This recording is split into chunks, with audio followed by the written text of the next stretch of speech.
आज रिनपास का ये शताब्दी वर्ष है। पूरे 100 साल इस संस्था ने पूरे किए। जिन लोगों ने भी ऐसे संस्थानों की परिकल्पना की थी, उनकी सोच बहुत दूर रही होगी।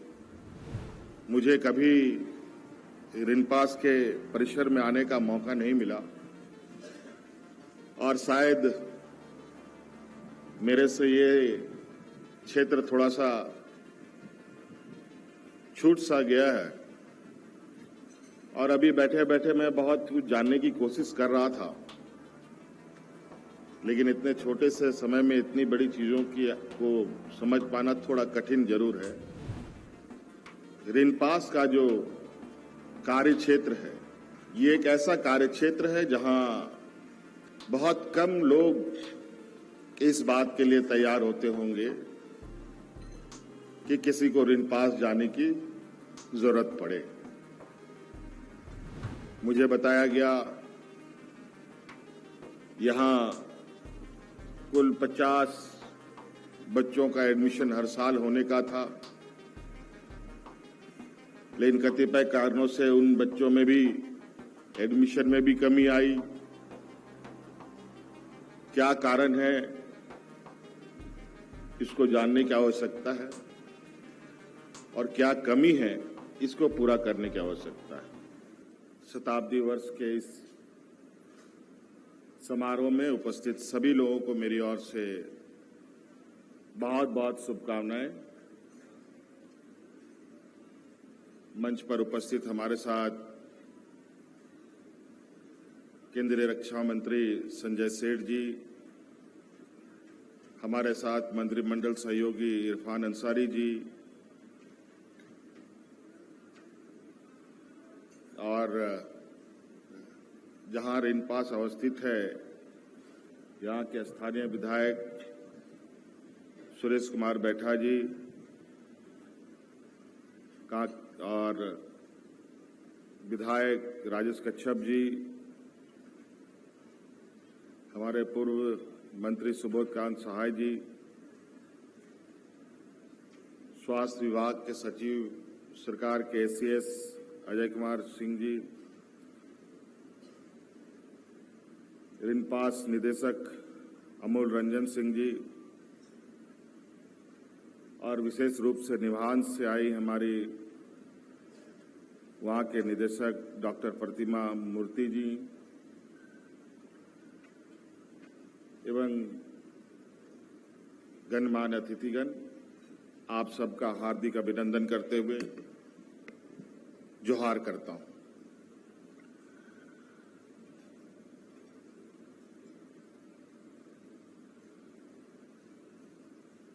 आज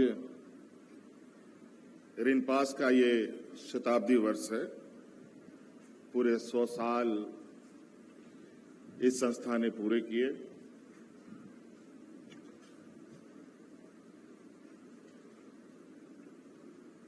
देश आजाद होने से पहले से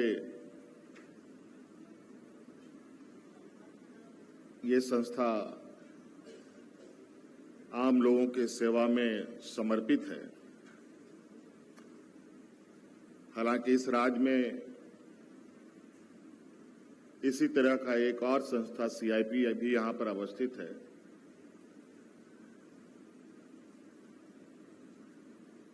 जो मुझे अभी बताया गया है कि वो 1918 में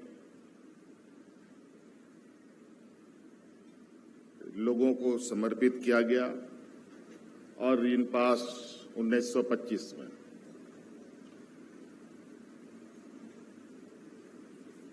सीआईपी केंद्र सरकार के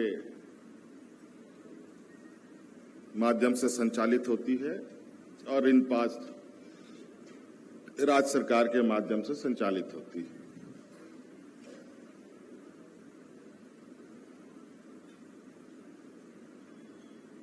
इस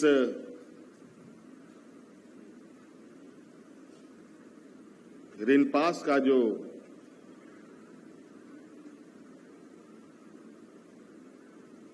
कार्य क्षेत्र है, ये एक ऐसा कार्यक्षेत्र है जहां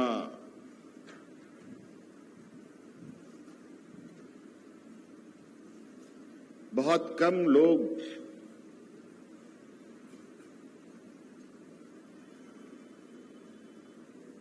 इस बात के लिए तैयार होते होंगे कि किसी को ऋण पास जाने की जरूरत पड़े। 1925 में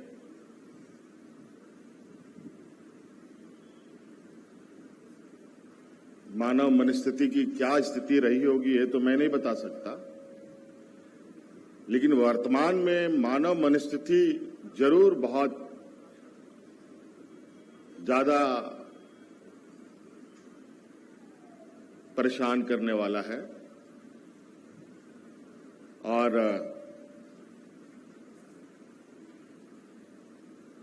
मुझे लगता है कि आने वाला समय ऐसे संस्थानों की भूमिका बहुत महत्वपूर्ण होने जा रही है।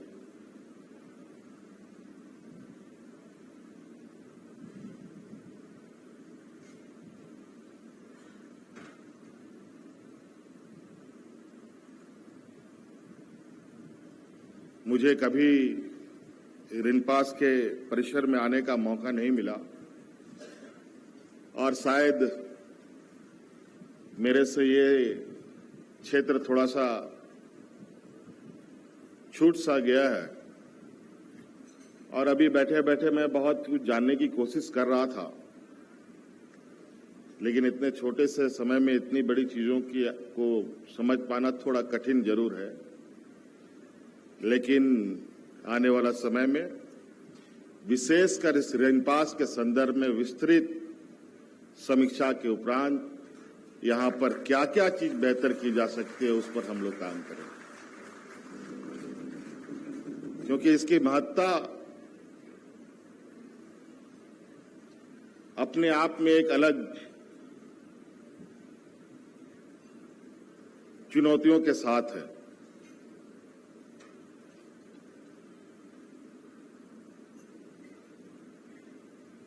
कई लोग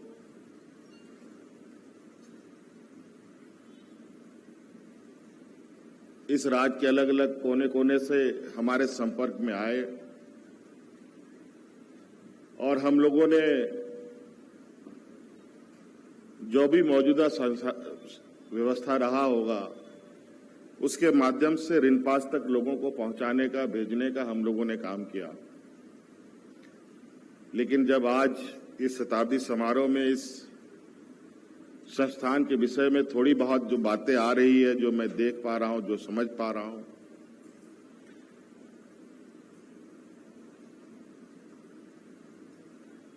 इससे ये लगता है कि इस पर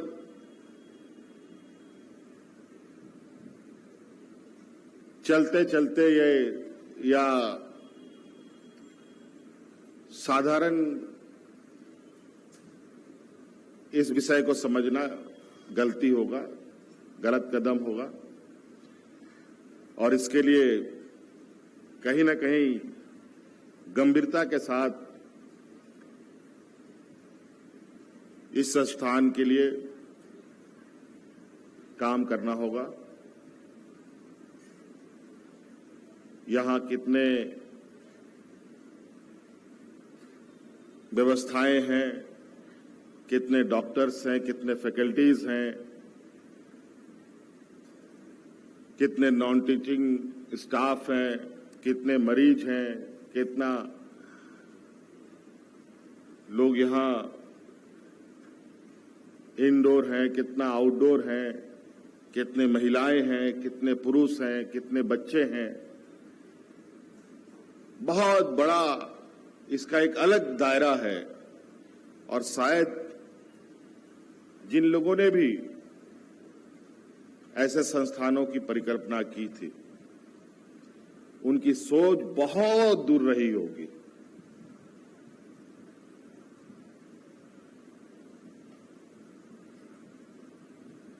और आज यहां मौजूदा लोग अलग अलग संस्थानों से आए और अलग अलग जगहों पर आना जाना रहा हो आप सब लोगों का, तो आप लोग महसूस करते होंगे कि ऐसे संस्थानों की आवश्यकता आज के दिन में कितनी तेजी से बढ़ रही है और कितना आवश्यक है।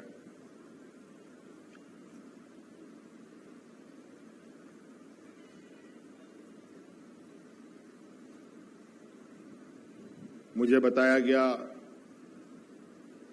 यहां कुल 50 बच्चों का एडमिशन हर साल होने का था, लेकिन कतिपय कारणों से उन बच्चों में भी एडमिशन में भी कमी आई। क्या कारण है, इसको जानने की आवश्यकता है और क्या कमी है, इसको पूरा करने की आवश्यकता है। और आज के दिन में जिस तरीके से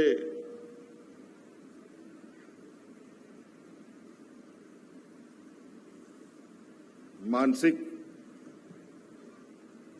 समस्याएं बढ़ रही हैं, उनके समाधान के लिए भी कई सारे नए तकनीक, नई व्यवस्थाएं खड़ी हो रही हैं।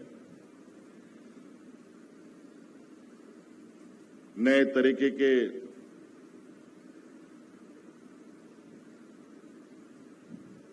संसाधन देश दुनिया में उपलब्ध है। हमें लगता है वर्तमान तकनीक को भी कितने जल्द से जल्द हम लोग इस संस्थान के लिए ला पाएं। यहाँ के आधारभूत संरचना से, यहाँ के जो शैक्षणिक व्यवस्था से लेकर यहाँ पर इलाजरत लोगों के लिए बेहतर से बेहतर व्यवस्था हम लोग करें। स्वास्थ्य सेवा में तो हम लोग अक्सर चर्चा कर भी रहे हैं, लेकिन मुझे लगता है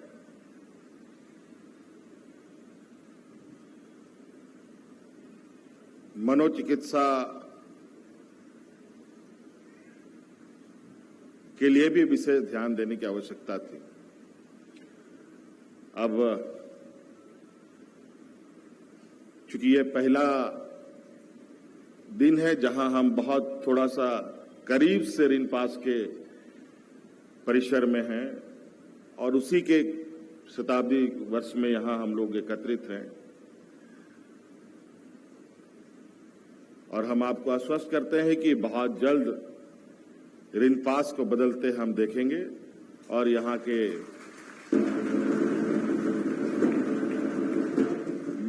जो भी चिकित्सारत व्यक्ति है वो भी स्वस्थ होकर अपने अपने घर को जाएंगे।